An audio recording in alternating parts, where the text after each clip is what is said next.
দর্শক, আজকে আমরা যে মেশিনগুলো নিয়ে আসছি এটা একটি খুবই চমৎকার এবং আধুনিক একটি মেশিন। এটা হলো মিল্কিং মেশিন, গাভীর দুধ দহন করা মেশিন।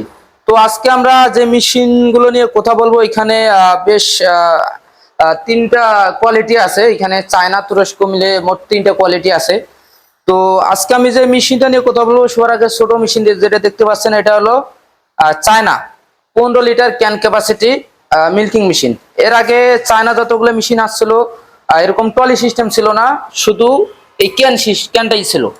তো ক্যান থাকার কারণে দুধ দহন করতে অনেক সময় প্রবলেম হয়, গরু লাথি দেয়, ক্যান পড়ে যায়। তো এবার যে আপডেট ভার্সনটা আমরা নিয়ে আসছি, একদম ট্রলি সিস্টেম তুরস্কের মেশিনের মতো।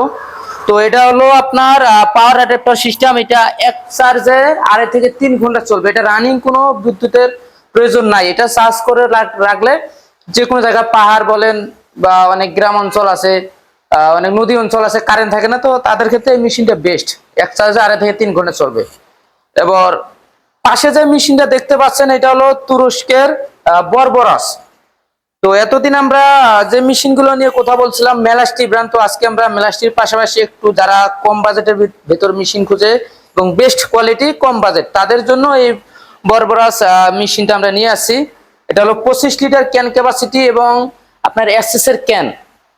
এটা হলো ডাই পাম্প, এটাতে কোনো তেল দিতে হবে না। যেমন অয়েল পাম্পে যেমন আপনার এক্সট্রা ভাবে তেল দিতে হয়, এটাতে কোনো তেল দিতে হবে না। এটা হলো ডাই পাম্প। তো এটা কারেন্ট দিয়ে চলবে, অবশ্যই কারেন্ট দিয়ে চলবে। এটা মিটার পালসিটার আছে। তারপরে হলো যে ক্লোসেটটা হলো স্টিলের, এখানে গরু লাথি দিলেও ভাঙবে না।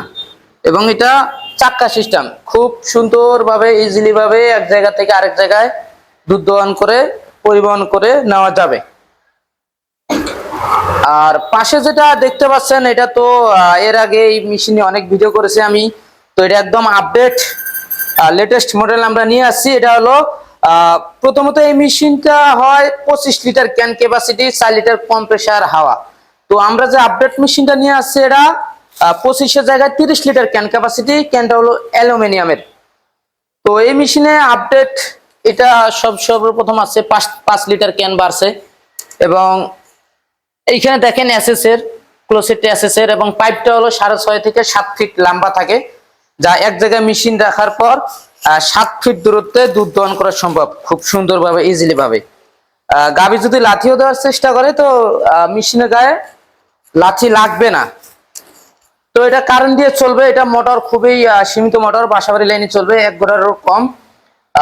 0.75 হর্স পাওয়ার মোটর, মানে 1 গোড়ারও কম, 1 গোড়া।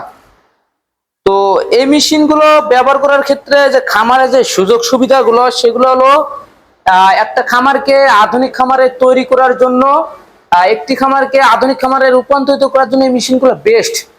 যাদের দেখা হলো যে লোক থাকে না বা টাকা দিয়ে লোক আসে না, তাদের জন্য এই মেশিনগুলো বেস্ট। যেমন একটি খামারে 1-এর অধিক গরু থাকলে, 10টা 15টা 20টা গাভী থাকলে হাত দিয়ে দুধ দহন করতে সমস্যা হয়, শীতকালে দুধ আসে না, অনেক শক্ত হয়ে যায় বাট। সেক্ষেত্রে এই মেশিনগুলো যারা ব্যবহার করবেন, গাভীর সাথে লাগায় বাটের মধ্যে লাগাই দিলে অটোমেটিক দুধ চলে আসবে। সেক্ষেত্রে একজন মানুষ দিয়ে 10 জন মানুষের কাজ করা সম্ভব। তো আপনাদের পরিশ্রম কমে গেল, লেবার কস্টিং কমে গেল। একটা খামারকে প্রফিট পাওয়ার জন্য এই মেশিনটা বেস্ট। যে একটা খামারকে সহজে প্রফিট পাবেন গাভী থেকে, সেক্ষেত্রে এই মেশিনটা ক্রয় করলে অবশ্যই প্রফিট পাবেন।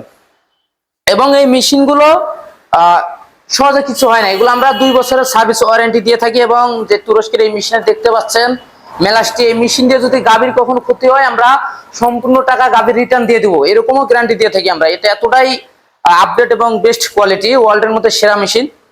তো এই মেশিনগুলো যারা ক্রয় করতে চাচ্ছেন, কিভাবে ক্রয় করবেন? এটা হলো ক্রয় করার জন্য আমাদের স্ক্রিন দেওয়া নাম্বারে যোগাযোগ করে অর্ডারটি কনফার্ম করতে পারবেন। এবং কেউ যদি অফিসে আসতে চান, অফিসে আসতে পারবেন। আমাদের ঢাকা এয়ারপোর্ট হযরত শাহজালাল আন্তর্জাতিক বিমানবন্দরের পূর্ব দিকে আসমান রোডে নদ্যাপাড়া বৈশাখীর মোড়, এবং উত্তরবঙ্গের একটি শাখা হলো, সেটা হলো বগুড়া ফটকি ব্রিজ আর সংলগ্ন সাজাপুর ফুলতলা বাজার মাদ্রাসা মার্কেট 2 তলায়।